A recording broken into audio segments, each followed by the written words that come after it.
शं वरुणः शन्नो भवत्पर्यमा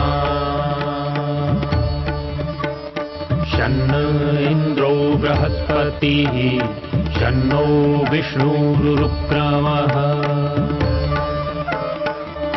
ॐ शान्ति शान्ति शान्तिः।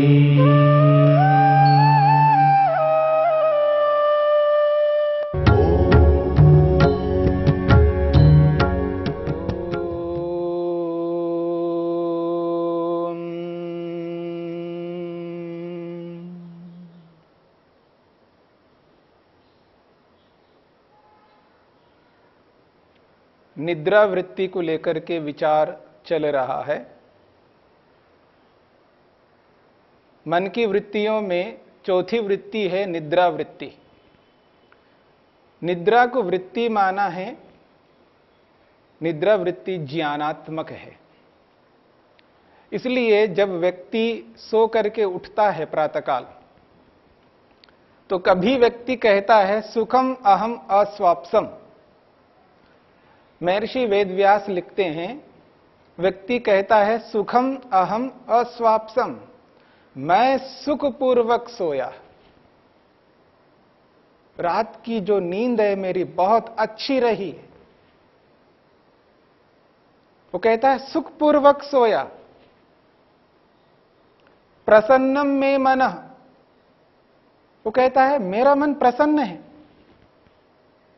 बड़ा अच्छा लगा मेरे को। जैसे रात की जैसी नींद रही वैसी नींद होनी चाहिए। बड़ा अच्छा लगा, बड़ा आनंद आया, सुखपूर्वक सोया, मेरा मन प्रसन्न है। क्योंकि रात्रि में सुख लिया है, अच्छी नींद आई है, इसलिए वो कहता अभी मेरा मन प्रसन्न है। प्रज्ञाम विशारदी करोति, वो कहता है मेरी बुद्धि निर्मल हो रही है। अब जो कुछ भी मेरे को जानकारी मिल रही है वो शुद्ध हो रहा है, शुद्ध जानकारी, मिथ्या ज्ञान नहीं है। स्पष्ट अनुभव कर रहा हूं, यथार्थ अनुभव कर रहा हूं, अच्छा लग रहा है। जो वस्तु जैसी है उसको वैसा ही अनुभव कर रहा हूं। प्रज्ञाम विशारदी करोति, वो जो स्मृति है, रात को सोते समय जो सुख की अनुभूति की है, उस स्मृति के कारण से व्यक्ति ये कह रहा है मेरा मन अब प्रसन्न है, मैंने सुख लिया है, सुखपूर्वक सोया, अभी मेरी बुद्धि ठीक से काम कर रही है। ये बिना स्मृति के ये अनुभव नहीं हो सकता। जो अभी वो अनुभव करके बोल रहा है उस स्मृति के कारण से। यदि रात्रि में सोते वक्त उसको सुख नहीं मिला हो, सुख की अनुभूति नहीं हुई हो, तो उसकी स्मृति नहीं बन सकती। उस स्मृति के आधार पर वर्तमान में प्रातःकाल वो ऐसा नहीं कह सकता कि मैं सुखपूर्वक सोया। और आप देखेंगे कभी कभी व्यक्ति कहता है प्रातःकाल उठ करके दुखम अहम अस्वाप्सम, मैं दुखपूर्वक सोया, बड़ा कष्ट हुआ मेरे को, परेशानी हुई मेरे को। दुखम अहम अस्वाप्सम, दुखपूर्वक सोया। एक वो रात थी जहां वो सुख लिया था, आज ये बोल रहा है व्यक्ति दुखपूर्वक सोया, यानी दुख की अनुभूति सोते वक्त किए, उसी की स्मृति से बोल रहा है कि मैं दुखपूर्वक सोया। स्त्यानम में मनः, मेरा मन अलसाया हुआ है, मेरा मन प्रसन्न नहीं है, अलसाया हुआ है। भ्रमति अनवस्थितम, घूम रहा है मेरा मन, चंचल हो रहा है मेरा मन, कुछ अच्छा नहीं लग रहा है। क्यों? दुख की अनुभूति की है रात को। उसकी स्मृति से बोल रहा है। अभी उसका मन चंचल हो रहा है, प्रसन्न नहीं है, घूम रहा है, जैसे कि गोल गोल घूम रहा हो, कुछ अच्छा नहीं लग रहा है, किसी विषय में मन ठीक से नहीं लग पा रहा है। ध्यानम में मना, अलसाया हुआ है मेरा मन। इसका मतलब है रात को सोते वक्त जो अनुभूति हुई है वो दुख की अनुभूति हुई है। उसकी स्मृति से ऐसा व्यक्ति बोल रहा है। किसी रात को सुख की अनुभूति हो रही है तो किसी रात को दुख की अनुभूति हो रही है। आप देखेंगे कभी ना कभी व्यक्ति ये कह उठता है, कोई ऐसा दिन आता है उसके जीवन में कि वो बोलता है कि उठ करके गाढ़म मूढ़ो अहम अस्वाप्सम। गाढ़म मूढ़म, बेखबर होकर के सोया, मूढ़ होकर के सोया, कुछ पता ही नहीं चला। आप देखेंगे कभी कभी व्यक्ति सोकर के जब उठता है तो अभी तो सोया था, नहीं, कितने घंटे हो गए आपके, घंटों हो गए। 6 घंटे सोना चाहिए था आपको, 10 घंटे हो गए, 11-12 घंटे हो गए, फिर कह रहे हो कि अभी सोया था, पता नहीं चला। गाढ़म मूढ़ो अहम अस्वाप्सम, मूढ़ होकर के, बेखबर होकर के सोया, कुछ पता ही नहीं लगा। गुरुनी में गात्रानी, शरीर के अंग बहुत भारी हो रहे हैं, ऐसा लग रहा है कि और सोना चाहिए, ठीक से सोना चाहिए। शरीर के सारे अंग भारी भारी हो रहे हैं। इसका मतलब मूढ़ होकर के सोया, मूढ़ता की अनुभूति हुई। सुख की अनुभूति अलग, दुख की अनुभूति अलग और मूढ़ता की अनुभूति अलग।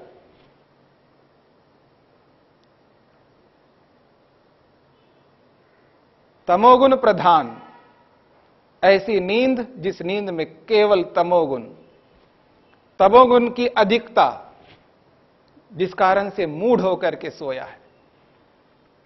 तमोगुण है लेकिन तमोगुण में रजोगुण थोड़ा सा उभरा हुआ है, इसलिए कहता है व्यक्ति दुखपूर्वक सोया, दुख की अनुभूति की है।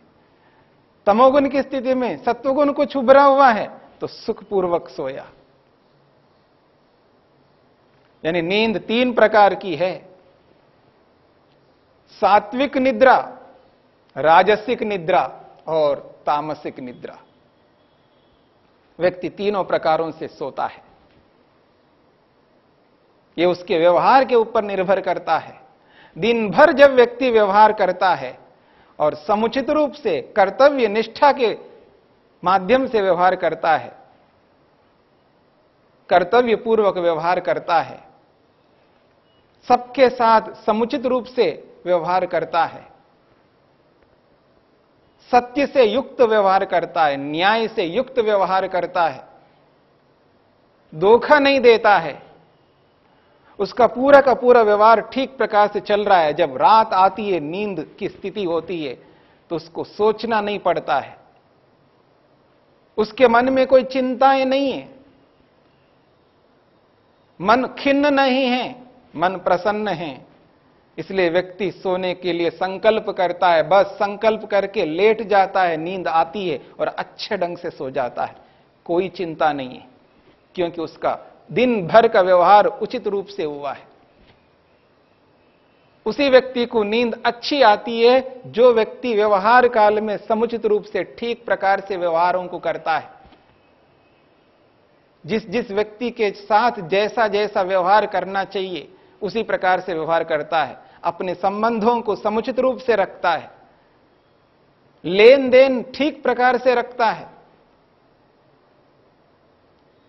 जो यथार्थ व्यवहार करता है उस व्यक्ति को नींद अच्छी आती है। वही व्यक्ति ये कह सकता है, सुखम अहम अस्वाप्सम, मैं सुखपूर्वक सोया। प्रसन्नम में मना, मेरा मन प्रसन्न है। जागने पर बोलता है व्यक्ति। प्रज्ञा में विशारदी करोति, मेरी बुद्धि निर्मल हो रही है, अच्छा लग रहा है, वही व्यक्ति कह सकता है जिसका दिन का व्यवहार समुचित रूप से है। और जिस दिन व्यक्ति का व्यवहार उचित नहीं होता है, जिस दिन व्यक्ति असत्य आचरण कर रहा होता है, अन्याय कर रहा होता है, धोखा दे रहा होता है और कर्तव्य निष्ठ भावना से नहीं कर रहा होता है, जब रात को सोने की स्थिति आती है उसका मन चंचल हो रहा होता है, चिंताएं सता रही हो रही होती, चिंताएं उसको सता रही है, सोना चाहता है लेकिन नींद नहीं आ रही होती है, बड़े मुश्किल से वो सोने की चेष्टा करता है, करवटें बदलता रहता है, चिंताएं सता रही होती है, लेकिन आखिर नींद तो आनी है। लेकिन वो ऐसी नींद आ रही है जिस नींद में व्यक्ति कष्ट अनुभव कर रहा है, दुख की अनुभूति कर रहा है। और वही व्यक्ति जब प्रातःकाल उठता है तो बोलता है दुखम अहम अस्वाप्सम, क्या करूं, मैं रात को दुखपूर्वक सोया, नींद अच्छी नहीं आई, बड़ा कष्ट हुआ मेरे को। इसलिए कह रहा है स्थयानम में मना, मेरा मन अलसाया हुआ है, भ्रमति अनवस्थितम, चंचल हो रहा है, ऐसा लग रहा है जैसे घूम रहा हूं मैं, मन घूम रहा है, कुछ अच्छा ही नहीं लग रहा है, किसी में मन ही नहीं लग रहा है, यह स्थिति आती है। और जब व्यक्ति सामर्थ्य से अधिक मेहनत करता है, पुरुषार्थ करता है, अति कर देता है, आपने सुना है अति सर्वत्र वर्जयेत, किसी भी कार्य को अति नहीं करना चाहिए, वो अच्छा कार्य हो चाहे बुरा कार्य हो। जब व्यक्ति अति करता है, अपने सामर्थ्य से, अपने ज्ञान से, उपलब्ध साधनों से अतिरिक्त अति करके जब व्यक्ति मेहनत करता है, चाहे बौद्धिक रूप से मेहनत अधिक करता है, शारीरिक रूप से मेहनत अधिक करता है, तो उस स्थिति में जब रात को सोता है तो वो ऐसा ही सोता है, गाढ़म मूढ़ो अहम अस्वाप्सम, मैं गाढ़ होकर के, गाढ़ निद्रा में, ऐसी निद्रा जिसको पता नहीं लग पाया, बेखबर होकर के सोया, पता नहीं कितना समय निकल गया, मेरे को पता ही नहीं चला। मैं सोच रहा था कि 6 घंटे सो करके उठ जाऊंगा, बाकी कामों को करना है, लेकिन क्या करूं, इतने घंटे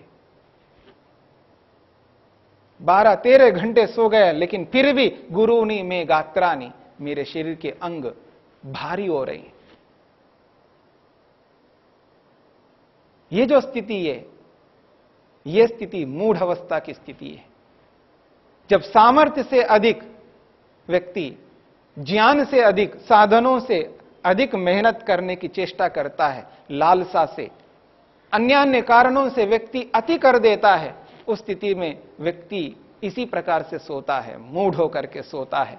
उसको एहसास नहीं होता है कि मैं कब तक सोया, कितना सोया, मूढ़ होकर के सोया, बेखबर होकर के सोया। ये जो स्थिति है मूढ़ अवस्था की स्थिति है। तो कभी व्यक्ति सुखपूर्वक सो रहा होता है, तो कभी व्यक्ति दुखपूर्वक सो रहा होता है, तो कभी कभी व्यक्ति मूढ़ होकर के सो रहा होता है। और यह स्थिति प्रत्येक व्यक्ति के जीवन में कभी ना कभी आती रहती है। इन तीनों स्थितियों से व्यक्ति गुजर रहा होता है। लेकिन जो व्यक्ति योग अभ्यास करता है, योग को अपने जीवन में उतारता है, वह व्यक्ति निरंतर व्यवहार काल में उचित व्यवहार करने की चेष्टा करता है।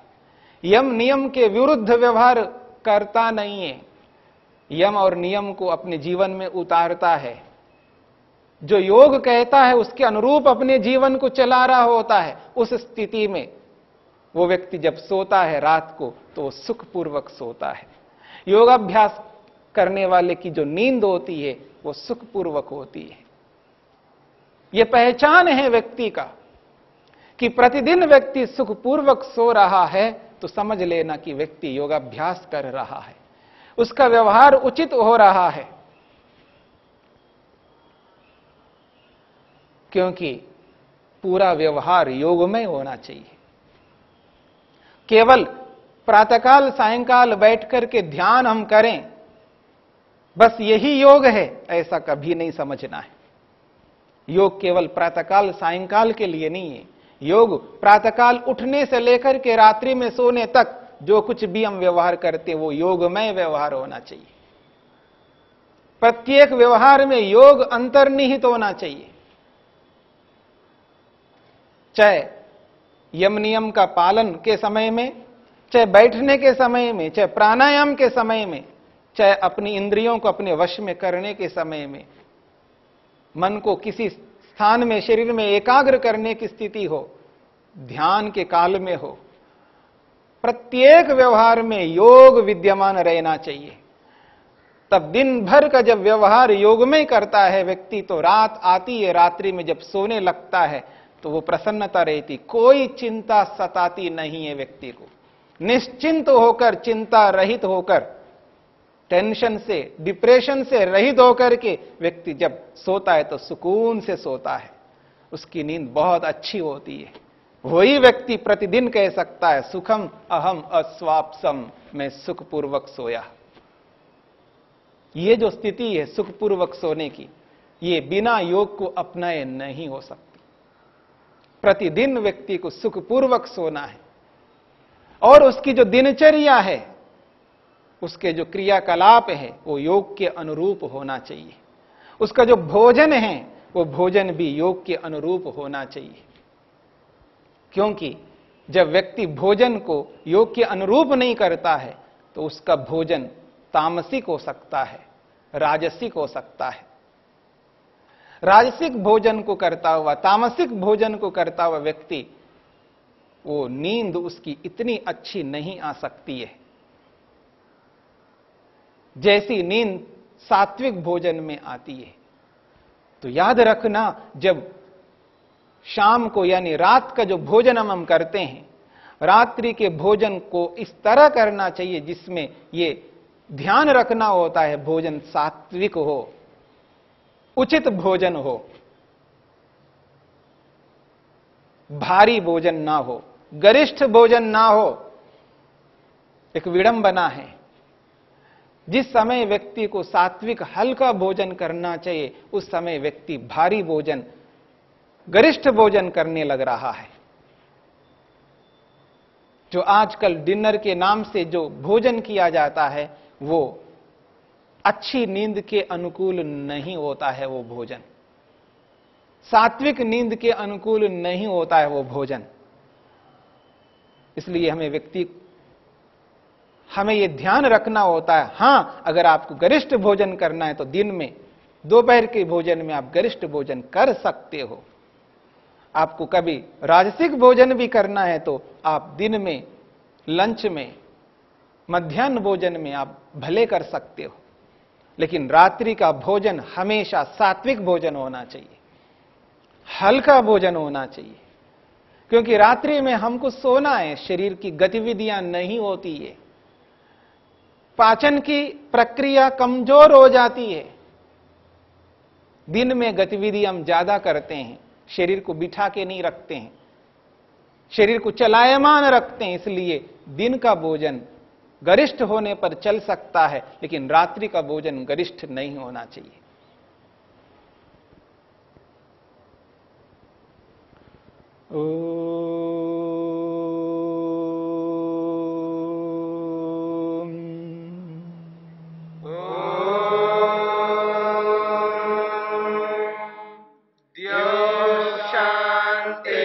शांतिरंतरिक्षं शांति पृथिवी शांतिरापः शांतिरोषधयः शांतिः वनस्पतयः शांतिर्विश्वे देवा शांतिर्ब्रह्म शांति सर्वं शांति शांतिरेव शांति शामा शांति